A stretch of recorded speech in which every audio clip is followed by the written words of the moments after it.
গত ১৯ মার্চ ঈদের ছুটিতে শ্বশুরবাড়িতে যান পুলিশের উপপরিদর্শক রিপন মোল্লা। ফাঁকা বাসা পেয়ে চালের টিন কেটে ভেতরে ঢুকে পড়ে চোর। তারা স্বর্ণালংকার, নগদ টাকা ও মূল্যবান ইলেকট্রনিক সামগ্রী নিয়ে যায়, যা ওই বাসার সিসিটিভি ফুটেজে ধরা পড়েছে। ২১ মার্চ রাতে গোপালগঞ্জের কাশিয়ানী উপজেলার সন্ধ্যাবাজার এলাকায় এ ঘটনা ঘটে।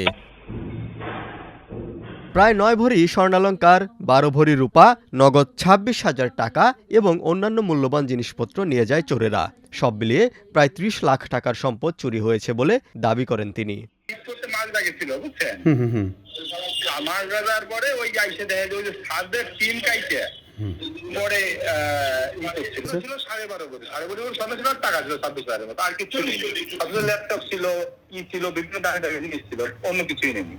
কাশিয়ানীতে ধারাবাহিক চুরির ঘটনায় ক্ষোভ জানিয়েছেন স্থানীয় বাসিন্দারা। তাদের অভিযোগ, পুলিশের নিয়মিত টহল না থাকায় চোরেরা বেপরোয়া হয়ে উঠেছে। কাশিয়ানী থানার ভারপ্রাপ্ত কর্মকর্তা মোহাম্মদ মাহফুজুর রহমান প্রথম আলোকে বলেন, পুলিশ ঘটনাস্থল পরিদর্শন করেছে, তদন্ত সাপেক্ষে আইনগত ব্যবস্থা নেওয়া হবে।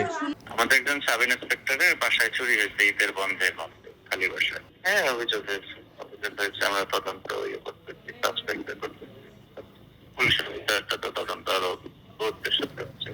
এ ঘটনায় জড়িতদের শনাক্ত করে আইনের আওতায় আনা ও পুলিশের টহল বাড়ানোর দাবি জানিয়েছেন এলাকাবাসী।